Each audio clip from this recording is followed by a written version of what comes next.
Mi nuera dio una sonrisa irónica mientras comíamos la cena.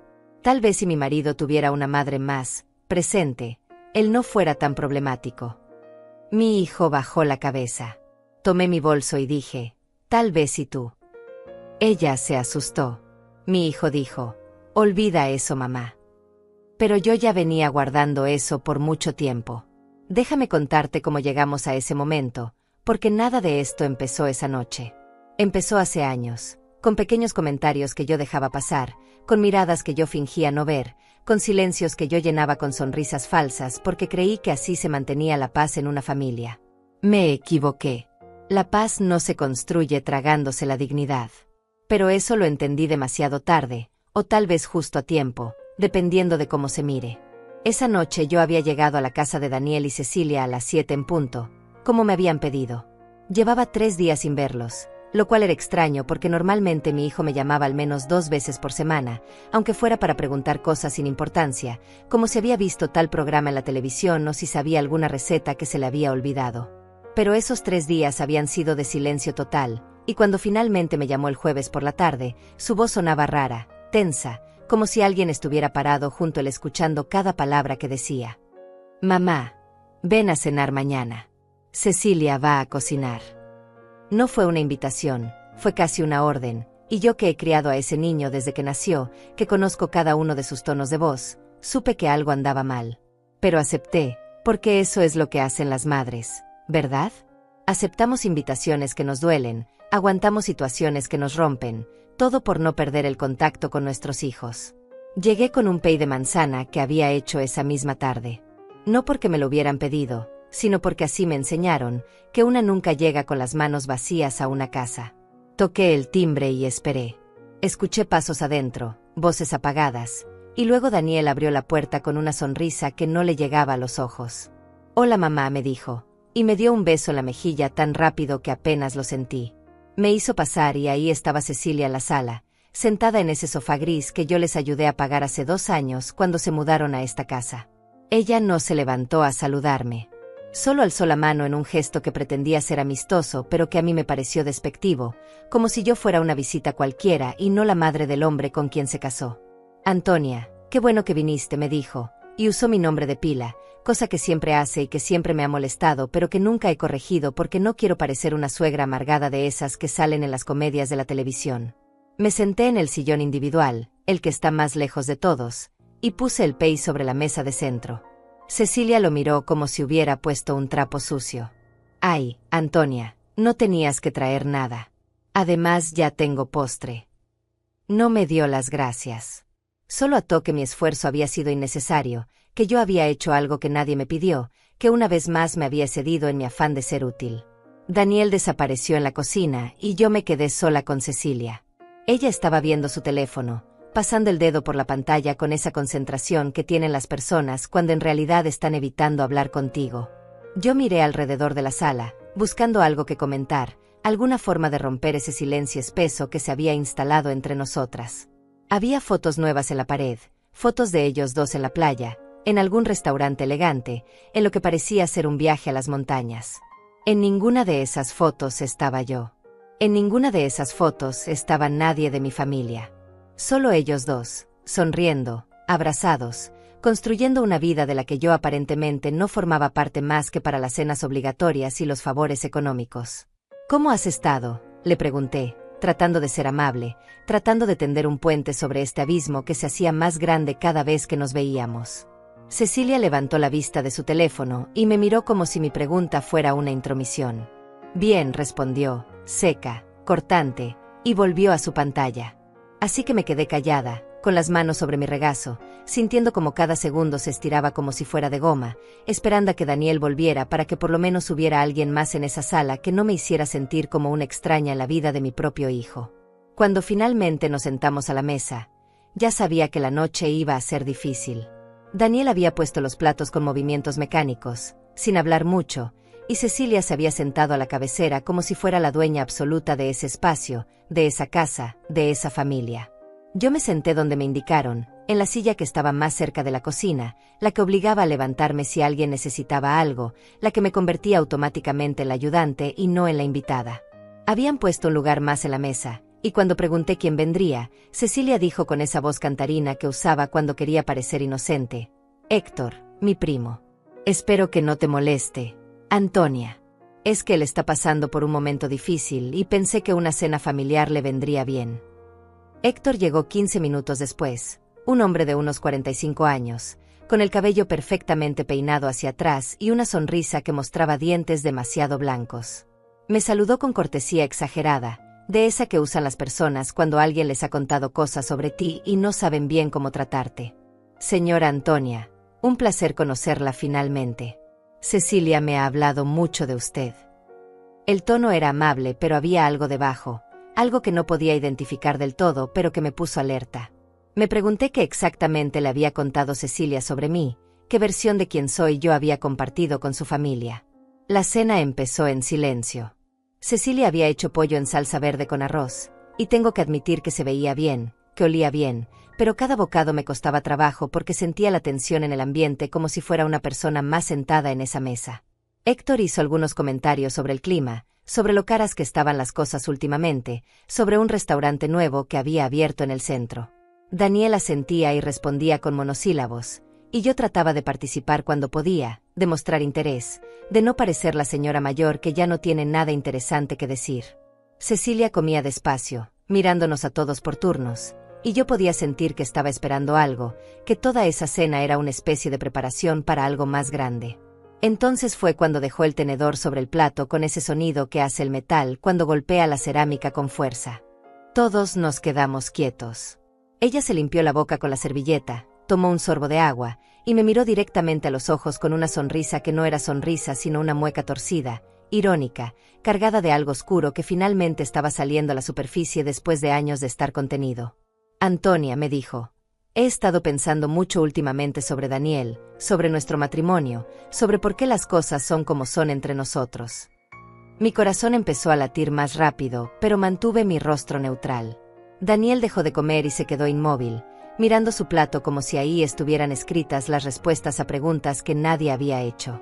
Héctor carraspeó incómodo, pero no dijo nada. Cecilia continuó, y su voz tenía esa calidad dura de alguien que ha ensayado estas palabras muchas veces en su cabeza.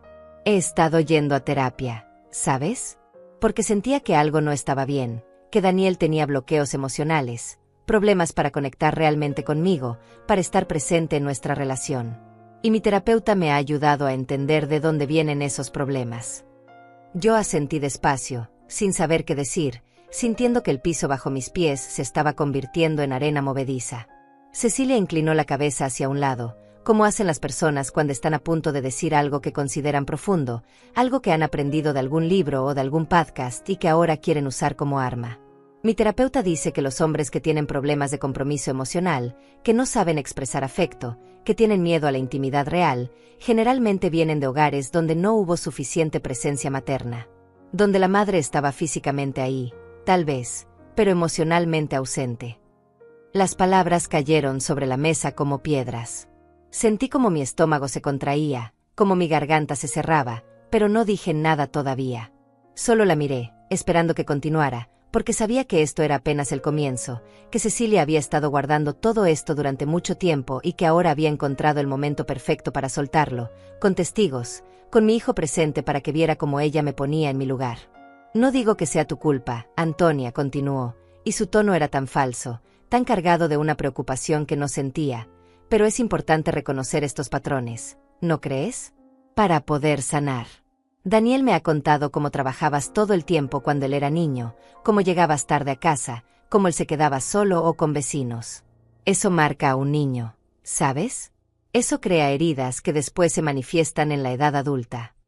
Héctor se movió incómodo en su silla y miró hacia otro lado, como si de repente las cortinas de la ventana fueran lo más interesante del mundo.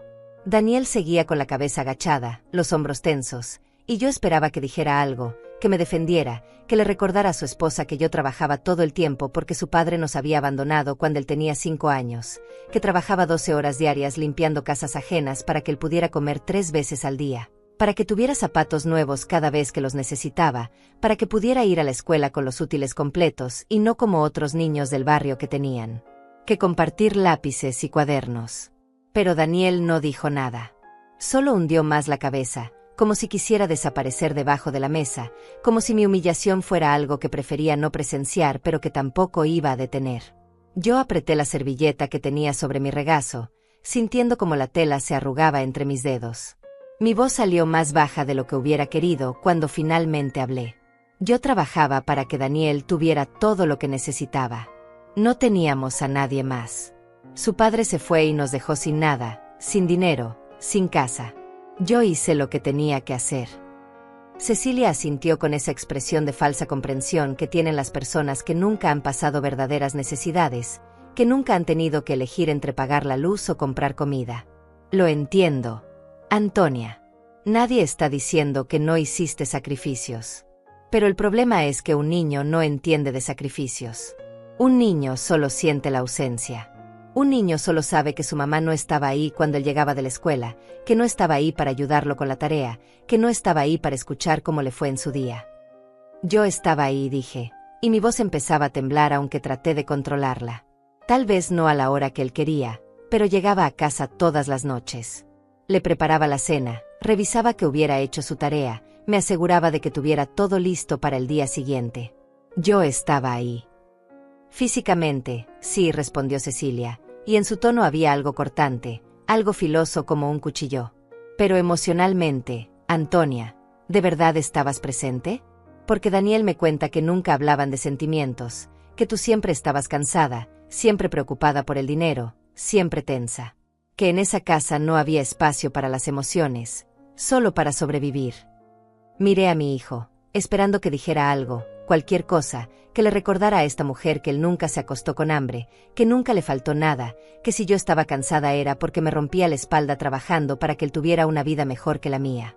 Pero Daniel solo cerró los ojos, como si eso pudiera hacerlo invisible, como si cerrar los ojos fuera suficiente para no tener que enfrentar lo que estaba pasando en su propia mesa. Héctor carraspeó y trató de cambiar el tema. Bueno, creo que todas las familias tienen sus complicaciones, ¿no? Nadie es perfecto. Todos hacemos lo mejor que podemos con lo que tenemos en el momento. Pero Cecilia lo ignoró completamente. Tenía los ojos fijos en mí como un halcón que ha encontrado a su presa y no va a soltarla hasta terminar lo que empezó. Mi terapeuta dice que las madres de esa generación no sabían cómo conectar emocionalmente con sus hijos.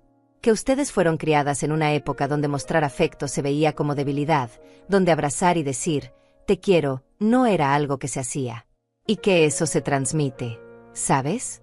Los hijos de madres emocionalmente distantes se convierten en adultos que no saben cómo amar completamente, que tienen miedo de ser vulnerables, que construyen muros en lugar de puentes.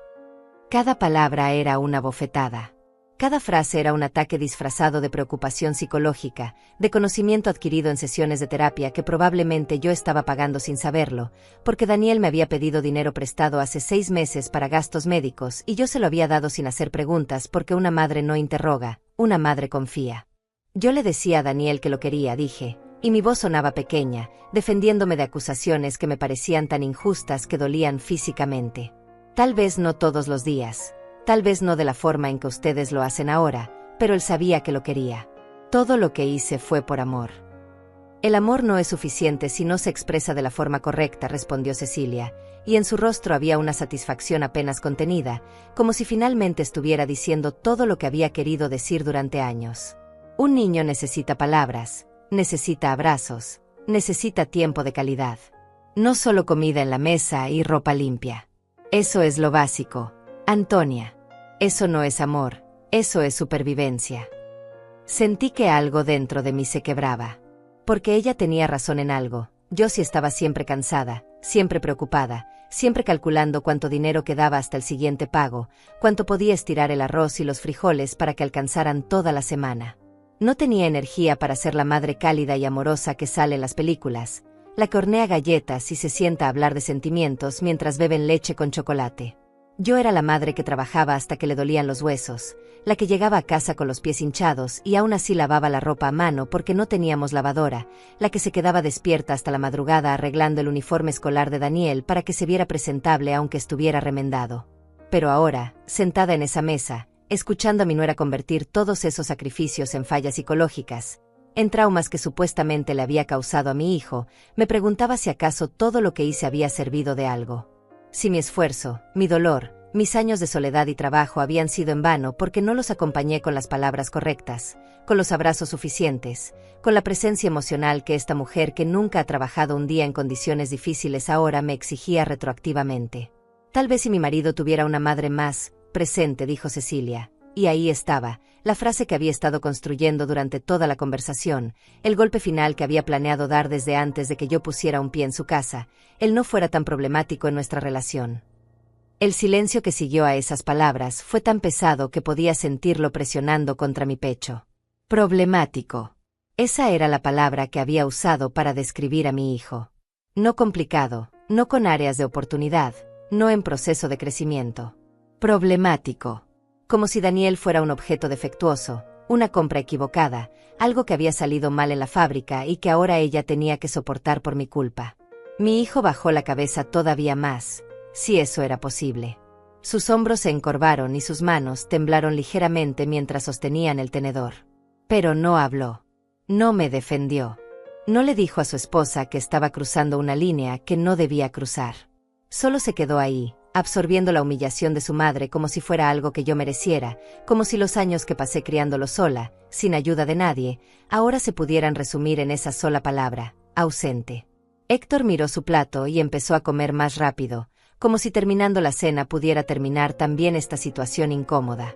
Yo sentí que algo caliente subía por mi garganta, una mezcla de rabia y dolor que amenazaba con salir en forma de lágrimas o de gritos. No estaba segura de cuál. Apreté la servilleta con más fuerza, hasta que mis nudillos se pusieron blancos. No sabía que Daniel era problemático, dije finalmente, y mi voz sonó más fría de lo que pretendía. Nunca me lo habías mencionado, Cecilia. De hecho, hace 3 meses, cuando vinieron a pedirme dinero para pagar el coche porque se les había olvidado hacer el pago y estaban a punto de quitárselo, me dijiste que Daniel era el mejor esposo del mundo, que tenías mucha suerte de haberte casado con él. Cecilia parpadeó, sorprendida de que yo hubiera respondido. Creo que esperaba que me quedara callada, que absorbiera sus palabras sin defenderme, como había hecho tantas veces antes. Pero algo en mí estaba cambiando en ese momento, algo que había estado dormido durante mucho tiempo estaba despertando. Eso es diferente, Antonia dijo, recuperándose rápidamente. Una cosa no quita la otra. Daniel puede ser generoso y atento en algunas áreas, pero en lo emocional tiene bloqueos serios.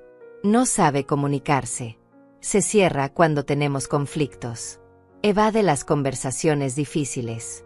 Y todo eso, según me explicó mi terapeuta, viene de patrones aprendidos en la infancia.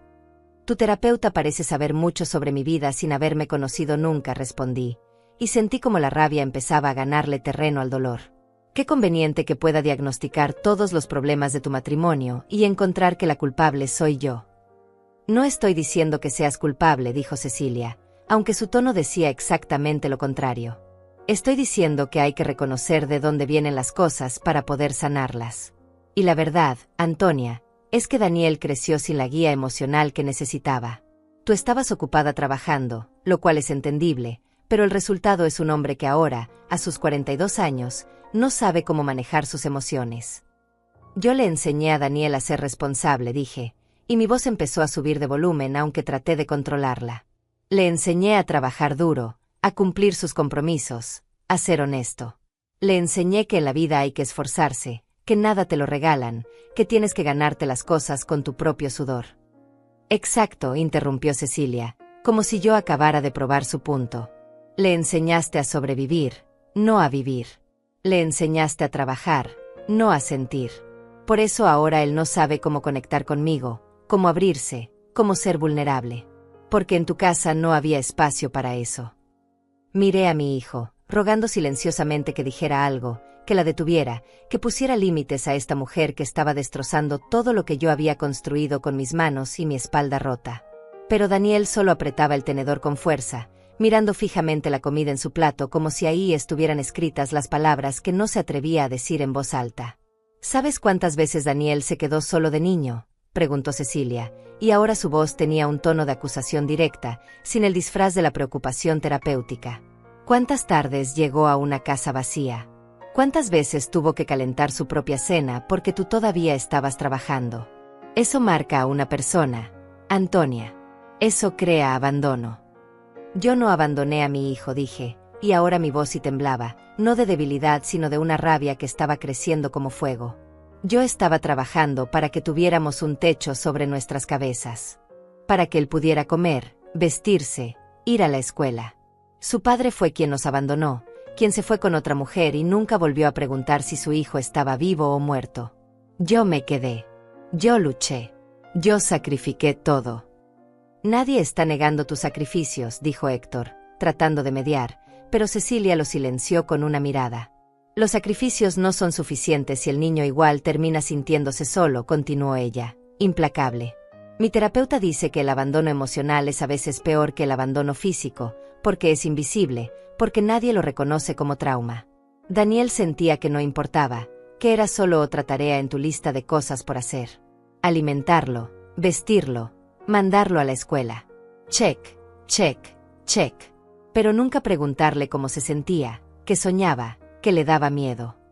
Cada palabra era una puñalada. Porque en una parte muy pequeña y dolorosa de mí, sabía que había algo de verdad en lo que decía.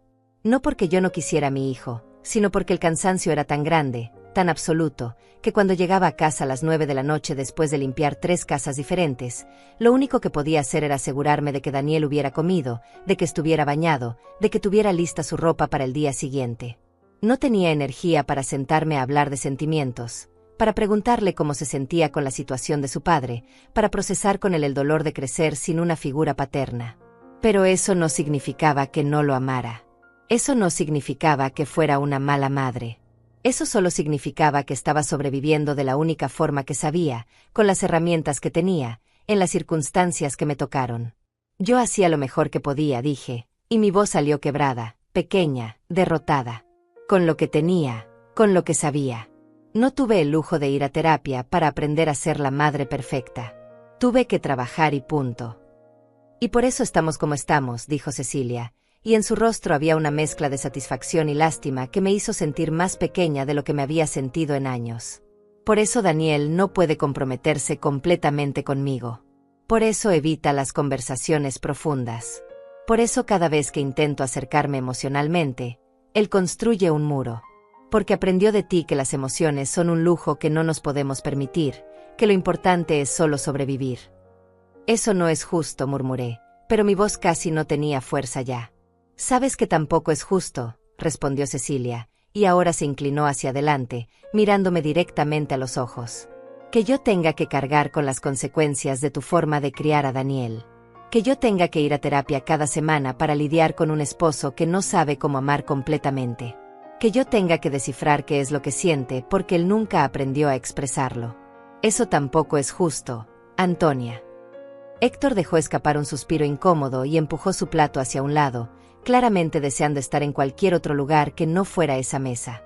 Daniel seguía inmóvil, como una estatua, y yo me pregunté en qué momento había criado a un hombre tan incapaz de defender a su propia madre, tan débil que prefería dejarme sangrar en su mesa antes que contradecir a su esposa. Tal vez, dijo Cecilia, recostándose en su silla con esa sonrisa irónica que me había dedicado al principio de todo esto, tal vez si mi marido hubiera tenido una madre más presente, más disponible emocionalmente, más consciente de las necesidades afectivas de un niño, él no sería tan problemático ahora en nuestra relación. Y ahí estaba otra vez esa palabra. Problemático. Mi hijo, reducido a un adjetivo negativo. Mi hijo, el niño que yo cargué en mis brazos durante noches enteras cuando tenía fiebre, el niño por el que yo dejé de comer para que él pudiera tener comida suficiente, el niño por el que yo renuncié a cualquier posibilidad de rehacer mi vida porque toda mi energía estaba puesta en sacarla adelante, ahora era simplemente problemático. Mi hijo bajó la cabeza todavía más, y algo dentro de mí se rompió al ver esa imagen. Ver a Daniel, a mis 68 años, después de todo lo que había luchado por él, después de cada madrugada que me levanté con el cuerpo adolorido para ir a trabajar, después de cada peso que estiré hasta lo imposible para que él tuviera lo necesario, verlo ahí sentado, callado, permitiendo que su esposa me destrozara con palabras disfrazadas de preocupación psicológica, fue como si todos esos años se convirtieran en polvo. Tomé mi bolso. El gesto fue instintivo, algo que mi cuerpo decidió hacer antes de que mi mente lo procesara. Mi mano se movió hacia la silla de al lado donde había dejado mi bolso negro, ese que compré hace 5 años en una venta de garaje y que todavía estaba en buen estado porque yo cuido mis cosas, porque aprendí desde niña que nada se desperdicia, que todo se usa hasta el último momento posible. Lo coloqué sobre mi regazo y sentí el peso de lo que había dentro. No solo las cosas normales que lleva una mujer de mi edad, la cartera, las llaves, el pañuelo, las pastillas para la presión. Había algo más. Algo que había guardado ahí hacía 3 días, después de una conversación que tuve con mi vecina Otilia. Otilia Rodríguez tiene 72 años y ha visto más de la vida que la mayoría de las personas. Ella fue quien me encontró llorando en mi jardín hace una semana, después de que Daniel me llamara para pedirme otros $300 prestados para no sé qué urgencia que nunca me explicó bien. Otilia se sentó a mi lado sin decir nada por un largo rato, y luego me puso la mano en el hombro y me dijo: «Antonia, una cosa es ser generosa y otra cosa es dejar que te usen como si fueras un banco. ¿Cuánto te ha pedido Daniel este año?». Yo no quería hacer las cuentas, pero ella insistió, y cuando finalmente sumamos todo, la cifra era vergonzosa. Más de $4,000 en menos de 8 meses. Dinero que yo le había dado sin hacer preguntas, sin pedir recibos, sin siquiera esperar que me lo devolviera, porque así somos las madres, ¿no? Damos sin esperar nada a cambio. Pero Otilia me dijo algo ese día que no pude sacar de mi cabeza. «Antonia, el día que tú faltes, el día que ya no estés aquí para darles dinero, ¿crees que Daniel va a recordarte por tu amor o por tu utilidad?». Esas palabras me calaron hondo, me dolieron en un lugar que ni siquiera sabía que existía. Y fue entonces cuando tomé una decisión. Fui al banco al día siguiente. Hablé con el abogado que me había ayudado con el testamento hace 2 años. Puse en orden papeles que había dejado sueltos durante demasiado tiempo. Y guardé ciertos documentos en mi bolso, documentos que ahora pesaban como piedras contra mi pierna. Cecilia me miró tomar el bolso y su expresión cambió ligeramente. Había algo de sorpresa en sus ojos, como si no esperara que yo reaccionara, como si hubiera asumido que me quedaría sentada ahí, absorbiendo cada golpe, tragándome cada acusación en silencio como siempre había hecho antes. Pero yo ya no era la misma mujer que había tocado su timbre 2 horas atrás. Algo había cambiado en esas 2 horas. O tal vez había cambiado hace una semana en mi jardín con Otilia. O tal vez había estado cambiando durante años, lentamente, y esta noche era simplemente el momento en que todo ese cambio silencioso finalmente salía a la superficie. «Tal vez si tú». Empecé a decir, y mi voz salió diferente, más firme, más controlada. Cecilia se enderezó en su silla, alerta. Héctor dejó de fingir que comía y me miró directamente. Y Daniel, mi hijo Daniel, finalmente levantó la cabeza y me miró con esos ojos que conocía tan bien, esos ojos que había visto abrirse por primera vez hace 42 años en un hospital público donde me atendieron enfermeras cansadas y un doctor que apenas me miró porque yo era solo otra mujer pobre teniendo un bebé sin seguro médico. Cecilia se asustó. Lo vi en su rostro. El cambio en mi tono, la forma en que sostuve mi bolso, algo en mi expresión le hizo entender que había tocado algo que no debía haber tocado, que había ido demasiado lejos, que había empujado a alguien que llevaba mucho tiempo aguantando y que ahora, finalmente, estaba a punto de empujar de vuelta. «Olvida eso, mamá», dijo Daniel, y su voz salió rápida, nerviosa, como si supiera que algo estaba a punto de explotar y quisiera evitarlo antes de que fuera demasiado tarde. «Por favor. No vale la pena. Ya déjalo así». Pero yo ya venía guardando eso por mucho tiempo. Años. En realidad. Cada comentario pasivo-agresivo que Cecilia había hecho sobre mi ropa, sobre mi forma de hablar, sobre mi casa que no era lo suficientemente moderna para sus estándares.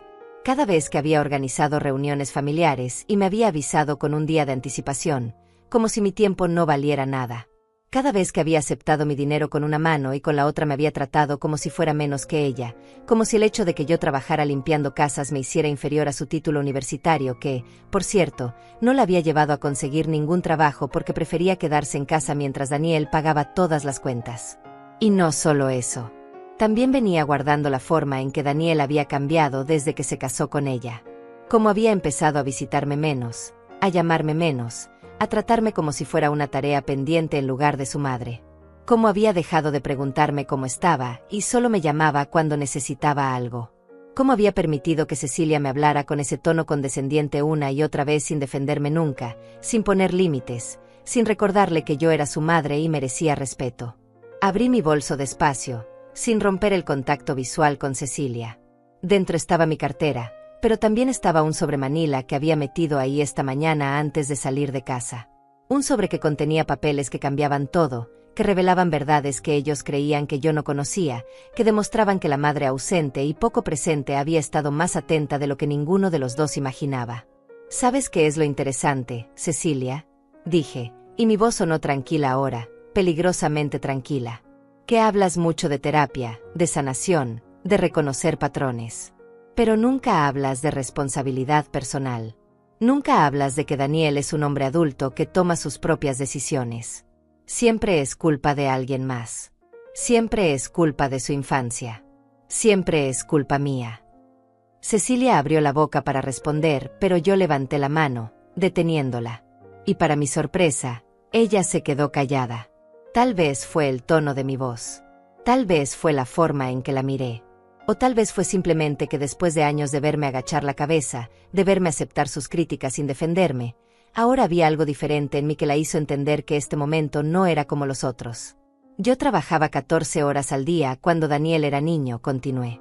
Limpiaba casas desde las 6 de la mañana hasta las 8 de la noche. ¿Sabes por qué? Porque su padre, el hombre que me prometió amor eterno, nos dejó sin un solo peso. Se fue con una mujer 20 años menor y nunca, ni una sola vez en todos estos años, mandó dinero para su hijo. Ni un peso. Nunca preguntó si Daniel tenía zapatos, si tenía comida, si estaba enfermo. Nada. Héctor bajó la mirada, incómodo. Daniel cerró los ojos como si escuchar esto le doliera, aunque era su propia historia, su propia vida. Yo no tuve el lujo de ser la madre perfecta que sale en las revistas, dije, y sentí como mi voz se hacía más fuerte, más firme. No pude llevar a Daniel al parque todos los días porque estaba trabajando para pagar la renta. No pude hornear galletas con él porque cuando llegaba a casa apenas tenía energía para calentar frijoles. No pude sentarme a preguntarle sobre sus sentimientos porque estaba demasiado ocupada asegurándome de que tuviera un techo sobre su cabeza. Antonia, ya entendimos. Empezó Cecilia, pero yo no había terminado. Y sí, tal vez cometí errores, continué. Tal vez no fui la madre más cariñosa, la más expresiva, la más emocionalmente disponible. Pero estuve ahí. Cada maldito día estuve ahí.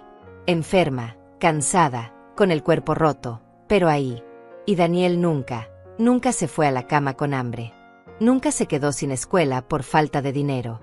Nunca tuvo que usar ropa rota o zapatos agujereados.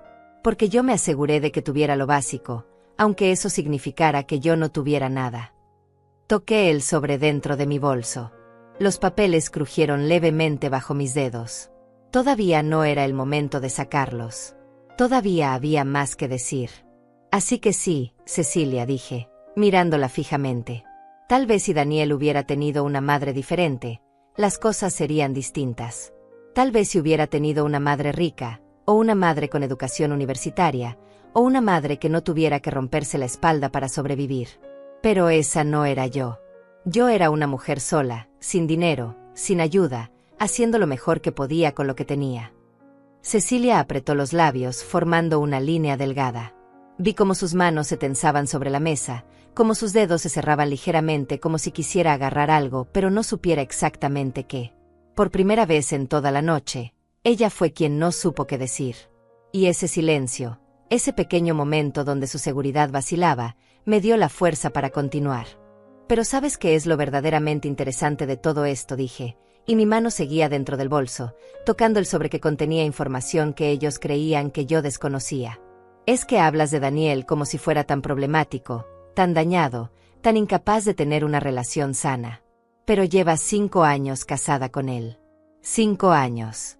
Si realmente fuera tan terrible, si realmente tuviera todos esos traumas irreparables que según tú le causé, ¿por qué sigues aquí? Daniel me miró con los ojos muy abiertos, sorprendido por la pregunta.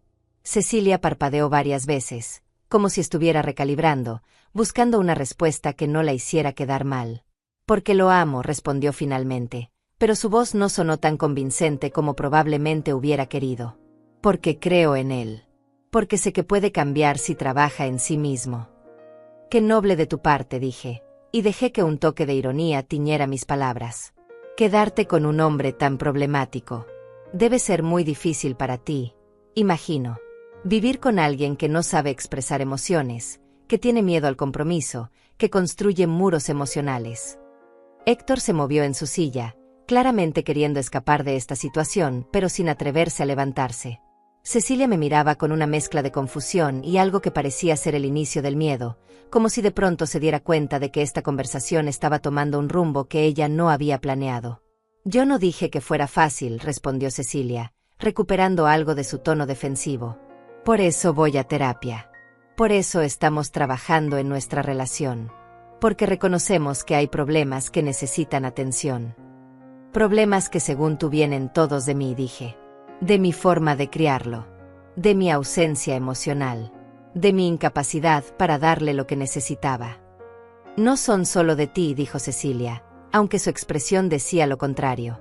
Pero sí tienes que asumir tu parte de responsabilidad en cómo resultó Daniel.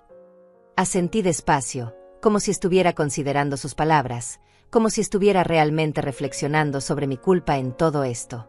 Y mientras asentía, saqué el sobre de mi bolso. Lo puse sobre la mesa, entre mi plato y el de Daniel.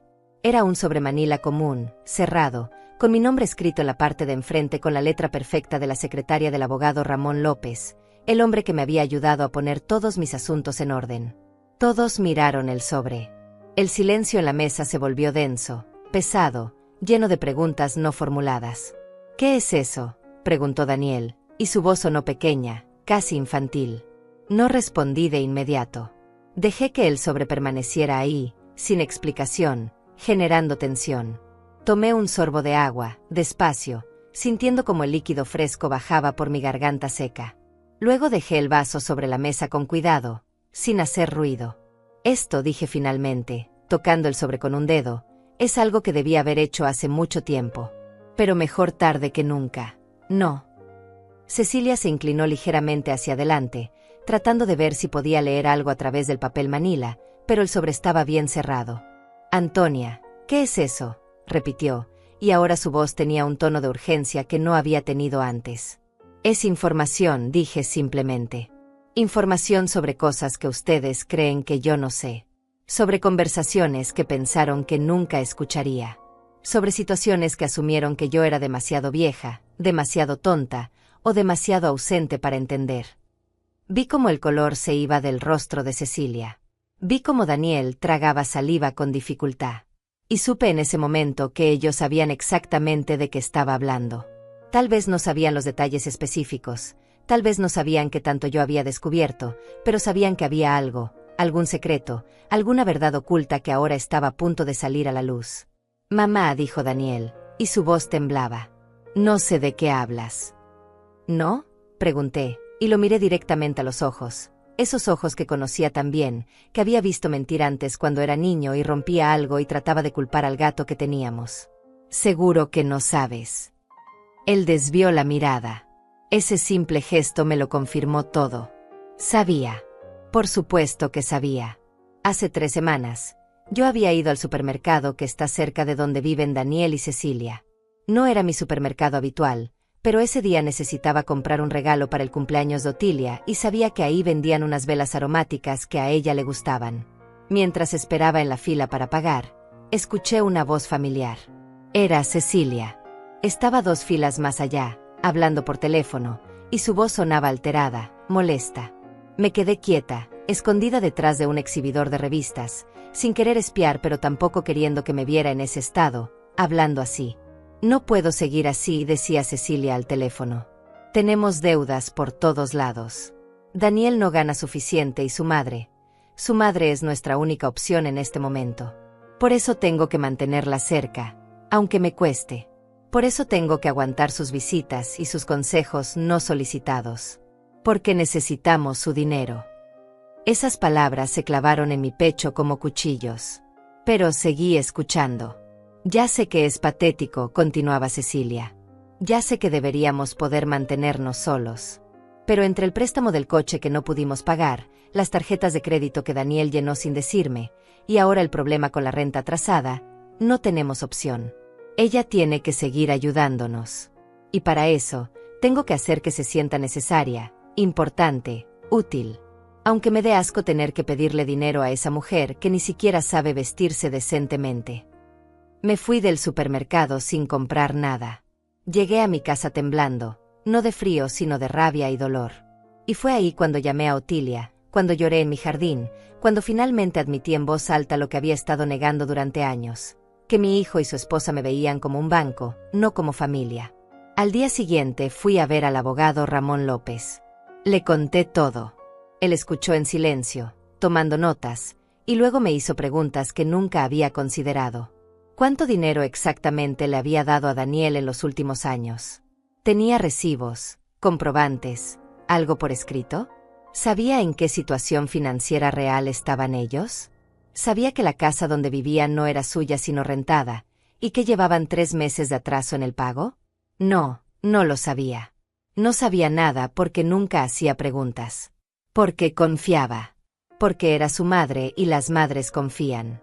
Ramón me ayudó a investigar. Y lo que descubrimos me rompió el corazón, pero también me abrió los ojos. Daniel tenía 3 tarjetas de crédito al máximo, con deudas que sumaban más de $12,000.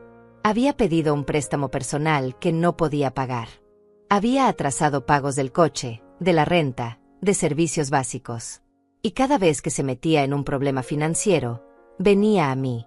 Y yo, como la tonta que era, le daba el dinero sin hacer preguntas. Todo eso estaba documentado en el sobre que ahora descansaba sobre la mesa. Copias de estados de cuenta que Ramón había conseguido legalmente porque yo era garante en algunos de esos préstamos sin siquiera saberlo. Daniel había puesto mi nombre en documentos que yo nunca había firmado, había usado mi información, había comprometido mi crédito. Y Cecilia lo sabía. Por supuesto que lo sabía. Ábrelo, dije, empujando el sobre ligeramente hacia Daniel. Vamos. Ábrelo y dile a tu esposa qué hay adentro. Ya que estamos hablando de responsabilidad y de reconocer patrones, creo que es momento de que todos veamos algunos patrones interesantes. Daniel miró el sobre como si fuera una serpiente venenosa. Sus manos temblaban visiblemente ahora y podía ver pequeñas gotas de sudor formándose en su frente. Cecilia había dejado de respirar prácticamente. Estaba tan quieta que parecía una estatua.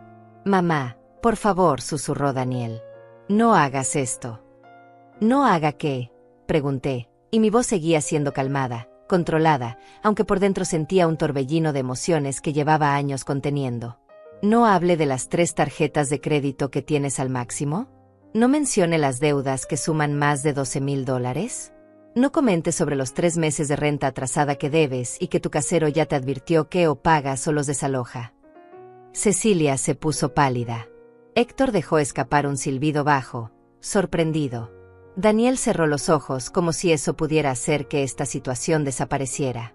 O tal vez, continué, no debería mencionar el préstamo personal que pediste en el banco hace 6 meses, ese que te negaron, y que entonces viniste a pedirme a mí los $2,000 que supuestamente eran para un problema médico de Cecilia. Ese dinero que yo te di sin hacer preguntas porque me dijiste que era urgente, que ella necesitaba unos estudios que el seguro no cubría. Cecilia me miró con los ojos muy abiertos.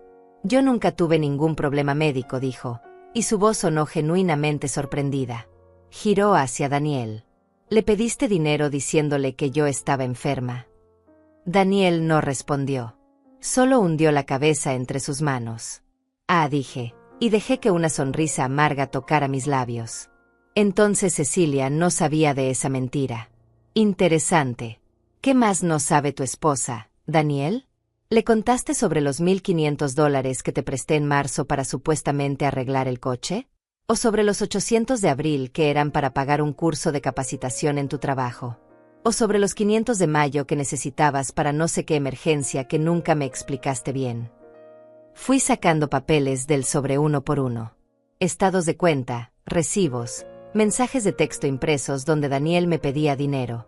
Cada papel que ponía sobre la mesa era como una pieza de evidencia en un juicio, y el acusado estaba sentado frente a mí, incapaz de defenderse porque no había defensa posible contra la verdad. «Mamá, yo iba a devolvértelo», murmuró Daniel, pero su voz no tenía convicción. «¿Cuándo?», pregunté. «¿Cuándo ibas a devolverme los $4,300 que te he prestado solo este año? ¿O los $3,000 del año pasado? ¿O los $2,500 del año anterior a ese? Porque he estado esperando», Daniel. He estado esperando que algún día te aparecieras en mi casa con aunque sea una parte de ese dinero. Pero nunca pasa, ¿verdad? Solo apareces cuando necesitas más. Cecilia miraba los papeles sobre la mesa con una expresión de horror creciente. $4,300 este año, repitió, como si no pudiera creer lo que estaba escuchando. Daniel, me dijiste que solo le habías pedido prestados $500 para el coche.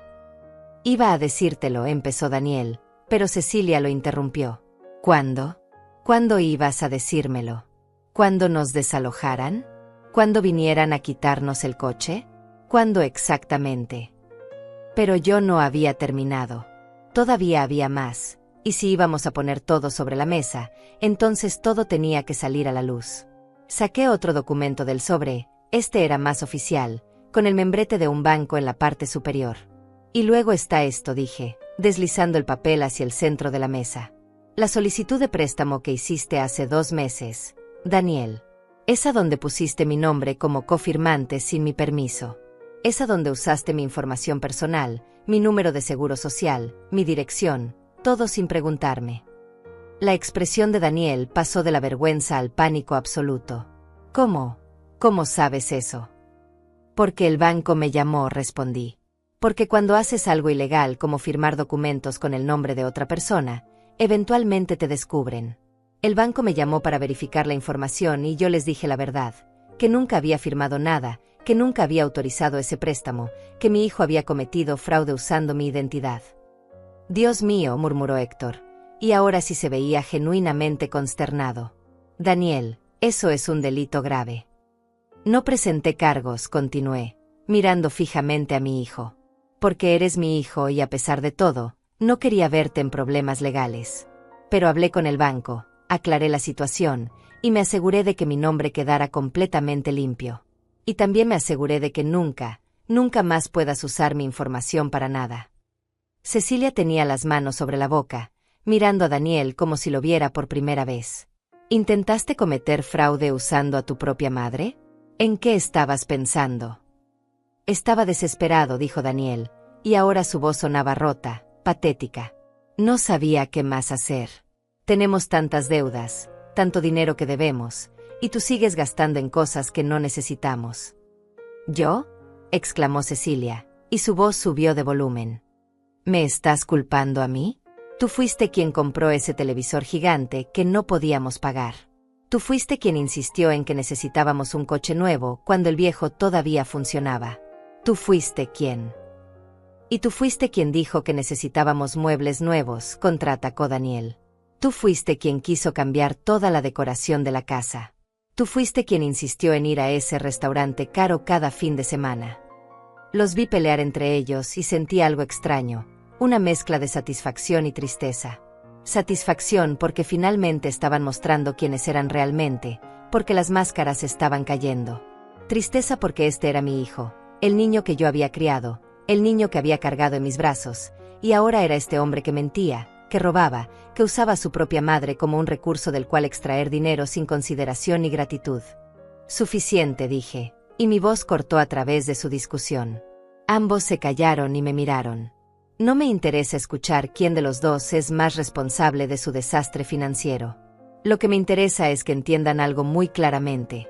Esto se acabó. ¿Qué se acabó?, preguntó Cecilia, aunque creo que ya sabía la respuesta. Esto, dije, haciendo un gesto que abarcaba la mesa, la casa, toda la situación. Esto de venir a mí cada vez que tienen un problema de dinero. Esto de tratarme como si fuera un banco del cual pueden sacar dinero sin consecuencias. Esto de hacerme sentir culpable por trabajar tanto cuando ustedes están viviendo por encima de sus posibilidades con dinero que ni siquiera han ganado. Saqué otro documento del sobre. Este era el más importante de todos, el que había firmado hace apenas 3 días en la oficina del abogado López. Esta es una declaración legal, expliqué, firmada por mí y notarizada.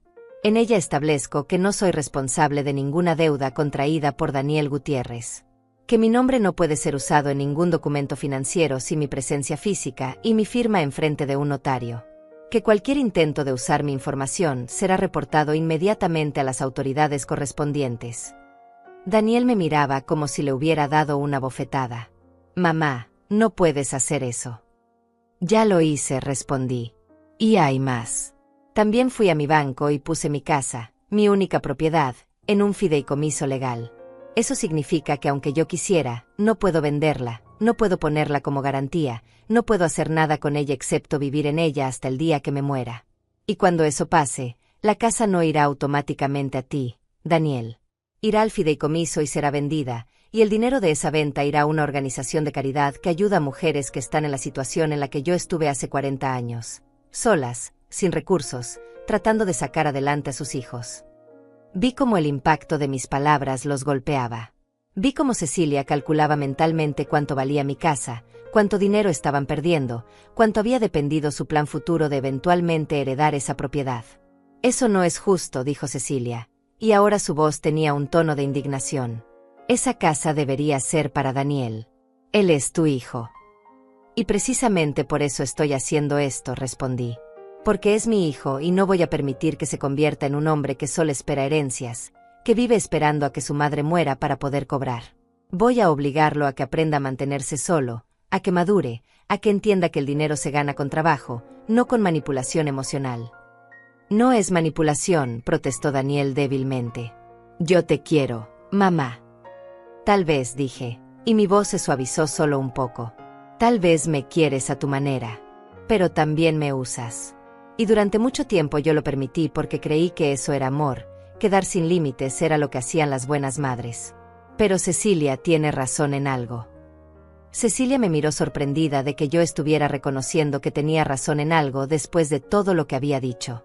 Esperó, tensa, para escuchar qué era. Cecilia tiene razón en que los patrones de la infancia nos marcan, continué. Y yo aprendí un patrón muy específico cuando era niña. Aprendí que el amor se demuestra sacrificándose, dándolo todo, hasta que no queda nada de ti. Mi madre hizo eso por mí.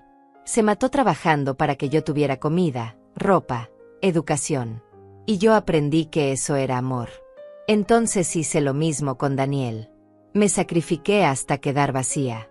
Y él aprendió otro patrón. Aprendió que siempre habría alguien que lo rescataría, que no importaba que tan mal manejara su vida, mamá siempre estaría ahí para arreglarlo con dinero. Daniel tenía lágrimas en los ojos ahora. Yo no sabía que te sentías así, murmuró. No sabías porque nunca preguntaste, respondí.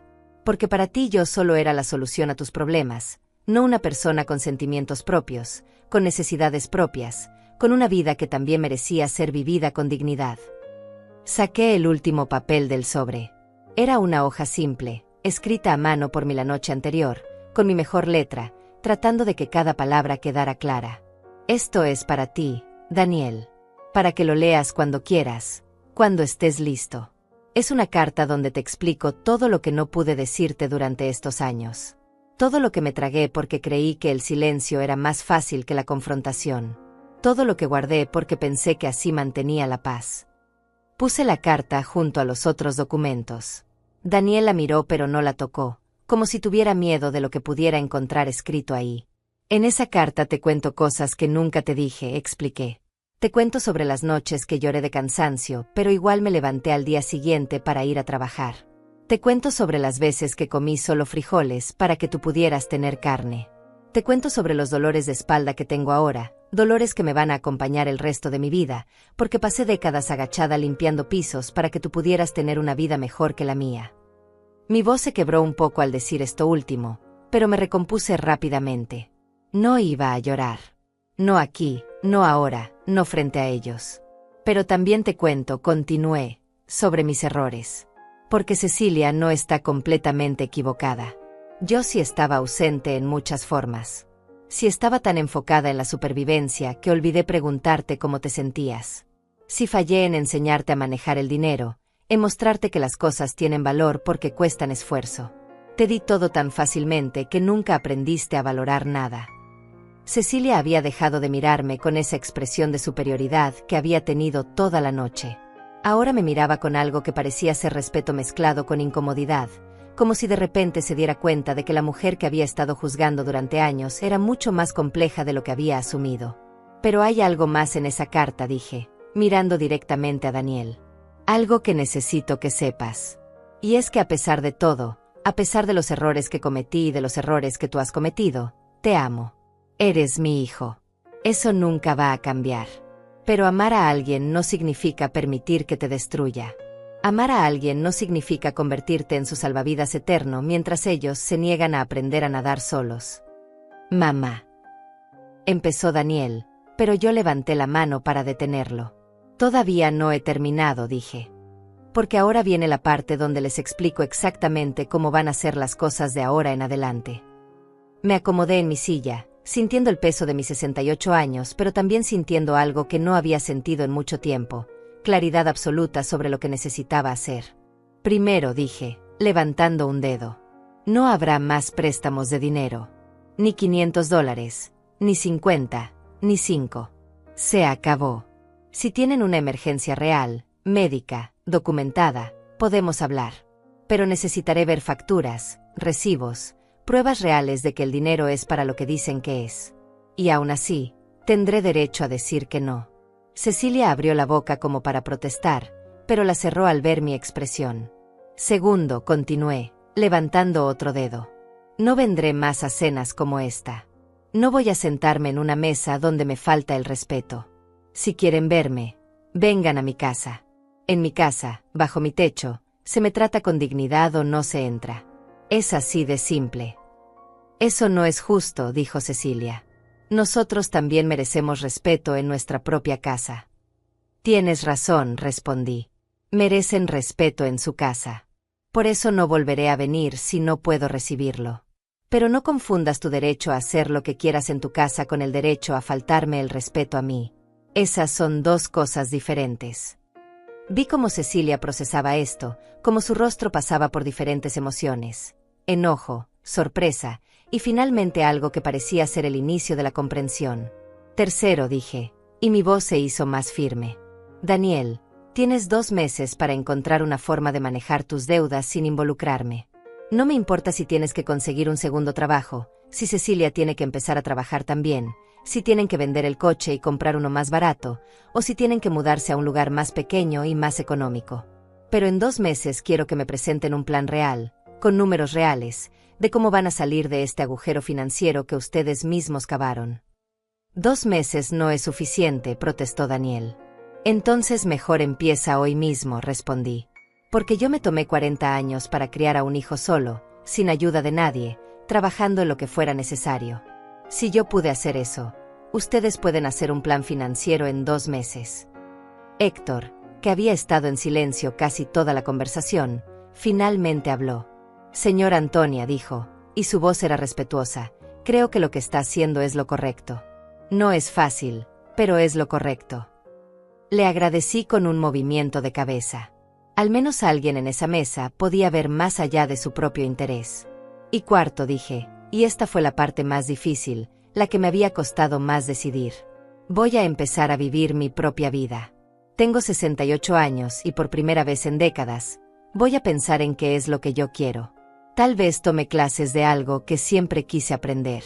Tal vez viaje a algún lugar que siempre quise conocer. Tal vez simplemente me siente en mi jardín a leer libros sin sentir culpa de que debería estar haciendo otra cosa. Nadie te está impidiendo hacer eso, dijo Cecilia, aunque su tono sonaba defensivo. Tú no, respondí. Pero yo sí me lo estaba impidiendo. Porque aprendí que las madres no tienen derecho a pensar en ellas mismas, que siempre tienen que estar disponibles, siempre tienen que anteponer a sus hijos, siempre tienen que sacrificarse. Pero ¿sabes qué descubrí? Que ese sacrificio interminable no me hizo mejor madre. Solo me hizo una mujer agotada que crió a un hijo que no sabe valerse por sí mismo. Las palabras eran duras, pero eran verdaderas. Y después de años de endulzar la verdad, de suavizar los golpes, de decir las cosas de forma que no hirieran demasiado, finalmente estaba siendo completamente honesta. Mi vecina Otilia, continué, tiene 72 años. Su hijo vive en otro estado. La ve 2 veces al año. ¿Y sabes qué? Ella es más feliz que yo. Porque su hijo aprendió a ser independiente, a manejar su propia vida, a no necesitar que su madre resuelva todos sus problemas. Y cuando se ven porque genuinamente quieren verse, no porque él necesite dinero o ella necesite sentirse útil. ¿Entonces quieres que te vea solo 2 veces al año?, preguntó Daniel, y había dolor real en su voz. Quiero que me veas cuando realmente quieras verme, respondí. No cuando necesites algo. No por obligación. No porque sea Navidad o mi cumpleaños y sientas que tienes que aparecer. Quiero que algún día toques mi puerta simplemente porque pensaste en mí, porque quisiste contarme algo, porque extrañaste mi compañía. No mi dinero. A mí. El silencio que siguió fue diferente a los silencios anteriores de la noche. Este no estaba lleno de tensión o incomodidad. Estaba lleno de verdad, de palabras que finalmente habían sido dichas, de límites que finalmente habían sido establecidos. ¿Y si no podemos hacer todo eso?, preguntó Cecilia finalmente. ¿Y si no podemos arreglar nuestras finanzas en 2 meses? ¿Y si Daniel no puede cambiar de la noche a la mañana? Entonces, dije, y mi voz era calmada pero firme, van a tener que aprender a vivir con las consecuencias de sus decisiones. Como adultos. Sin esperar que yo los rescate. Porque yo ya cumplí mi parte. Ya crié a mi hijo hasta la edad adulta. Ya le di educación, valores, oportunidades. Lo que haga con todo eso ahora es su responsabilidad, no la mía. Me puse de pie. El movimiento fue lento, deliberado, como si cada centímetro que me levantaba de esa silla fuera un acto de liberación. Sentí como mis rodillas protestaban, como mi espalda se quejaba después de estar sentada tanto tiempo en esa postura tensa, pero me levanté con toda la dignidad que pude reunir. Tomé mi bolso y lo coloqué sobre mi hombro, sintiendo el peso ahora más ligero porque el sobre que había cargado durante días ya no estaba dentro. Todo lo que necesitaba decir estaba sobre esa mesa, expuesto, imposible de ignorar. Me voy, dije simplemente. Daniel se levantó de un salto, tan rápido que su silla se movió hacia atrás haciendo un sonido áspero contra el piso. Mamá, espera. No te vayas así. Podemos hablar de esto. Podemos arreglarlo. Ya hablamos, respondí, sin mirar hacia atrás mientras me dirigía hacia la puerta de la sala. Y no hay nada que arreglar en este momento. Ya dije lo que tenía que decir. Ya puse mis límites. Ahora ustedes tienen que decidir qué van a hacer con esa información. Por favor, insistió Daniel, siguiéndome. Su voz sonaba rota, desesperada, y una parte de mí, esa parte maternal que había estado programada durante 42 años para responder a su dolor, quería detenerme, abrazarlo, decirle que todo estaría bien. Pero sabía que si hacía eso, nada cambiaría. Volveríamos al mismo patrón. Él me haría sentir culpable, yo cedería, y en 6 meses estaríamos exactamente en el mismo lugar. Daniel, dije, deteniéndome en la puerta pero sin voltear a verlo. Te amo. Eso nunca va a cambiar. Pero amar no significa permitir. Amar no significa ser cómplice de tu autodestrucción. Y definitivamente no significa dejar que me falten el respeto en mi propia cara. Yo no sabía que Cecilia iba a decir todo eso, dijo él, y ahora había lágrimas en su voz. No sabía que te iba a atacar así. Esa frase me hizo voltear. Lo miré directamente a los ojos, y vi ahí al niño que había sido, pero también al hombre que se había convertido. Pero no la detuviste, dije, y mi voz era suave pero cada palabra pesaba como plomo. No dijiste una sola palabra en mi defensa. Te quedaste sentado, con la cabeza agachada, dejando que tu esposa me destrozara. Y eso, Daniel, eso me dolió más que cualquier cosa que ella dijera. Yo no sabía qué decir, murmuró él. Podías haber dicho, no hables así de mi madre. Podías haber dicho, mi madre hizo lo mejor que pudo en circunstancias difíciles. Podías haber dicho, esta conversación se acabó. Pero no dijiste nada. Y tu silencio, hijo, tu silencio fue una elección. Vi cómo mis palabras lo golpeaban, cómo su rostro se descomponía. Cecilia había aparecido detrás de él, con los brazos cruzados, mirándome con una expresión que ya no era de superioridad sino de algo más complicado, algo que parecía ser una mezcla de vergüenza y defensa. Antonia, dijo Cecilia, y para mi sorpresa, su voz no tenía el tono condescendiente de antes. Yo, tal vez me pasé, tal vez dije cosas que no debí decir de esa forma. No es un tal vez, respondí. Te pasaste. Dijiste cosas crueles disfrazadas de preocupación psicológica. Usaste palabras de terapia para justificar un ataque personal. Y lo hiciste porque creíste que podías, porque he permitido durante demasiado tiempo que me traten como si fuera menos que ustedes. No pienso que seas menos, protestó Cecilia, Pero su voz no sonaba convincente. Tus acciones dicen lo contrario, respondí. La forma en que hablas de mí, la forma en que tomas mi dinero mientras me criticas, la forma en que aceptas mi ayuda con una mano mientras con la otra me menosprecias. Todo eso me dice exactamente lo que piensas de mí. Héctor había aparecido también en el pasillo, manteniendo una distancia respetuosa, pero claramente escuchando todo. Nuestras miradas se cruzaron brevemente y él asintió casi imperceptiblemente, como dándome su aprobación silenciosa. Cuando estén listos para una conversación real, dije, mirando tanto a Daniel como a Cecilia, cuando estén listos para tratarme con el respeto que merezco, cuando hayan pensado en lo que les dije esta noche y estén dispuestos a hacer cambios reales, mi puerta está abierta. Pero tiene que ser en mis términos. En mi casa. Con respeto mutuo. ¿Y mientras tanto qué?, preguntó Daniel. No te volvemos a ver. Mientras tanto, respondí, ustedes van a vivir su vida y yo voy a vivir la mía. Ustedes van a enfrentar sus problemas sin venir corriendo a mí cada vez que las cosas se pongan difíciles. Y yo voy a empezar a hacer cosas que he pospuesto durante décadas porque siempre estaba ocupada siendo la solución a los problemas de todos menos a los míos. Abrí la puerta. El aire fresco de la noche entró a la casa y sentí cómo llenaba mis pulmones. Afuera estaba oscuro, las luces de la calle creaban círculos amarillentos en el pavimento. Mi coche estaba estacionado justo enfrente, ese coche viejo pero confiable que había comprado hace 10 años y que todavía funcionaba perfectamente porque yo lo cuidaba, porque hacía el mantenimiento a tiempo, porque no vivía por encima de mis posibilidades. Mamá, dijo Daniel una última vez, y su voz se quebró completamente. No te vayas enojada. Me detuve en el umbral. Sin voltear, sin mirarlo, dije, no estoy enojada, Daniel. Estoy cansada. Estoy cansada de cargar con todo. Estoy cansada de ser la fuerte. Estoy cansada de sacrificarme hasta que no queda nada de mí. Y estoy cansada de esperar que algún día, alguien en esta familia me vea como algo más que un recurso del cual extraer dinero y tiempo. Yo te veo, dijo él débilmente. No, respondí, y ahora sí me volteé para mirarlo una última vez antes de irme. Me necesitas. Que no es lo mismo que verme.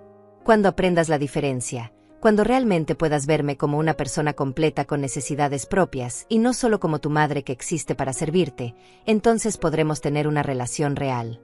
Hasta entonces, necesito espacio. Salí y cerré la puerta detrás de mí. No la azoté, no hice ningún gesto dramático. Simplemente la cerré con firmeza, con finalidad. Caminé hacia mi coche sintiendo como mis piernas temblaban, no de debilidad sino de adrenalina, de liberación, de haber finalmente dicho todas las cosas que había guardado durante tanto tiempo. Abrí la puerta del coche y me senté en el asiento del conductor. Mis manos temblaban cuando traté de poner la llave en el contacto. Respiré profundo, una vez, 2 veces, 3 veces. Miré hacia la casa y vi la silueta de Daniel en la ventana, mirándome. Parte de mí quería salir del coche, volver, abrazarlo, decirle que todo estaba bien. Pero no estaba bien. Y fingir que lo estaba solo prolongaría el dolor. Encendí el motor. El sonido familiar del motor me calmó un poco. Puse las luces, revisé los espejos, me puse el cinturón de seguridad. Todos esos pequeños actos rutinarios me ayudaron a centrarme, a recordar que esto era real, que realmente le estaba haciendo, que después de todos estos años finalmente estaba eligiéndome a mí misma. Mientras manejaba de regreso a mi casa, las lágrimas finalmente empezaron a caer. Lloré en silencio, dejando que corrieran por mis mejillas sin limpiarlas, sin tratar de detenerlas. Lloré por los años perdidos, por las oportunidades que dejé pasar, por la mujer que pude haber sido si no hubiera estado tan ocupada siendo la madre perfecta que se sacrifica por todo. Pero también lloré de alivio, porque finalmente había puesto límites, porque finalmente había dicho la verdad, porque finalmente había dejado de cargar con todo. Llegué a mi casa 20 minutos después. La calle estaba tranquila, como siempre lo estaba a esta hora. Las luces de los postes iluminaban las aceras con ese resplandor suave que me había acompañado durante tantos años. Estacioné el coche frente a mi casa, esa casa pequeña de 2 habitaciones que había comprado hace 25 años con un préstamo que me costó 10 años pagar. Esa casa que ahora estaba legalmente protegida, que nadie podría quitarme, que nadie podría usar como garantía para sus propias deudas. Apagué el motor y me quedé sentada ahí por un momento, en la oscuridad del coche, dejando que el silencio me envolviera. Todavía temblaba un poco, todavía sentía ese nudo en el estómago que viene después de una confrontación grande. Pero también sentía algo más, algo que no había sentido en mucho tiempo: paz. No la paz falsa que viene de evitar conflictos, sino la paz real que viene de finalmente haber dicho tu verdad.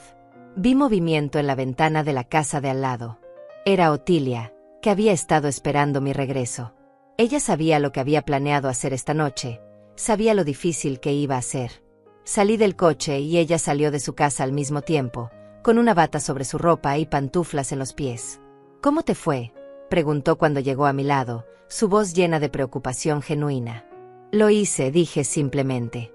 Dije todo lo que tenía que decir. Otilia me abrazó sin decir nada más. No necesitaba detalles ahora, esos podían esperar. Solo me abrazó mientras yo finalmente dejaba salir todo el llanto que había contenido durante el camino a casa. Lloré en el hombro de mi amiga, lloré por todo lo que había perdido, pero también por todo lo que finalmente había ganado.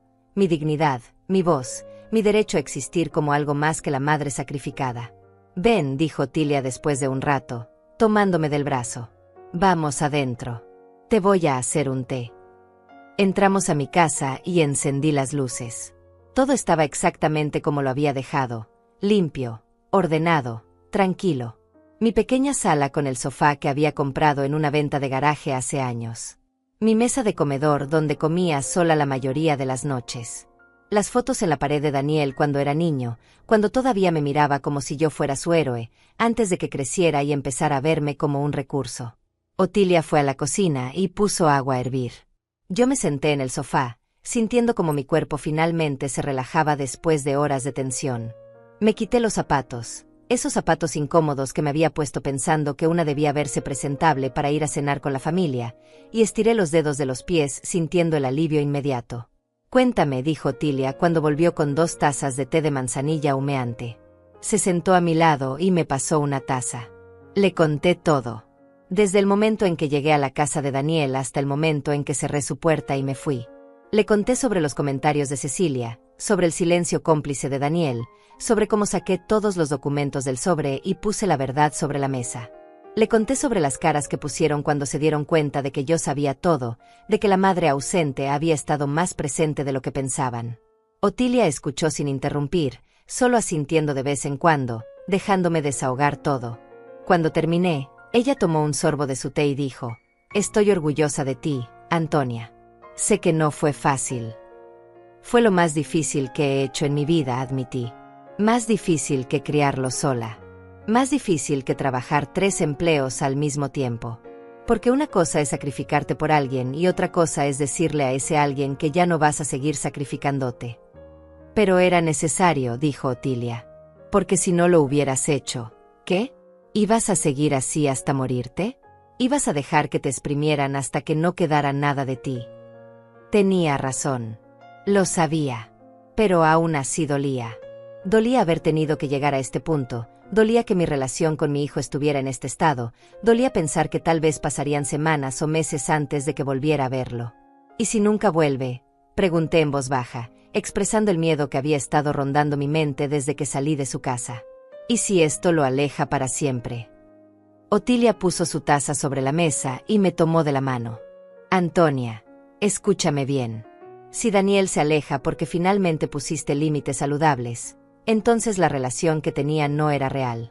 Era una relación basada en tu disposición a ser usada. Y eso no es amor, es codependencia. Si él es incapaz de amarte sin tu dinero, sin tu sacrificio constante, sin tu disposición a absorber cualquier trato que él y su esposa te den, entonces mejor saber eso ahora que seguir viviendo en esa mentira. Sus palabras eran duras pero verdaderas.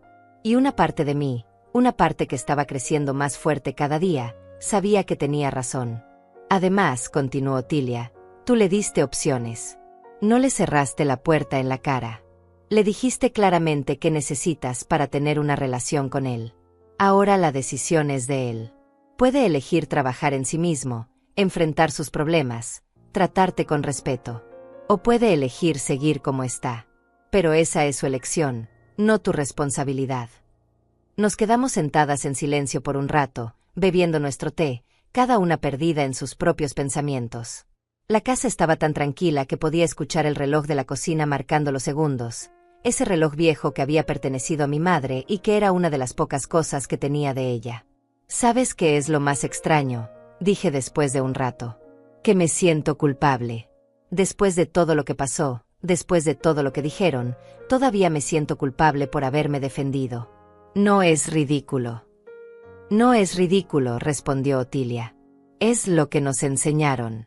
Nos enseñaron que las buenas madres se sacrifican en silencio. Que poner límites es ser egoísta. Que decir no es fallarle a nuestros hijos. Pero todo eso es mentira, Antonia. Es una mentira que nos mantiene atrapadas, agotadas, vacías. Tenía razón. Durante toda mi vida había operado bajo esas reglas no escritas. Una buena madre siempre da, nunca pide. Una buena madre siempre perdona, nunca reclama. Una buena madre siempre está disponible, nunca dice que está cansada. Pero esas reglas me habían convertido en una mujer que existía solo en función de otros, que no tenía vida propia, que había olvidado quién era más allá de su papel de madre. Mañana, dije, sintiendo como una nueva determinación crecía dentro de mí, voy a ir al centro comunitario y voy a preguntar sobre esas clases de pintura que tienen.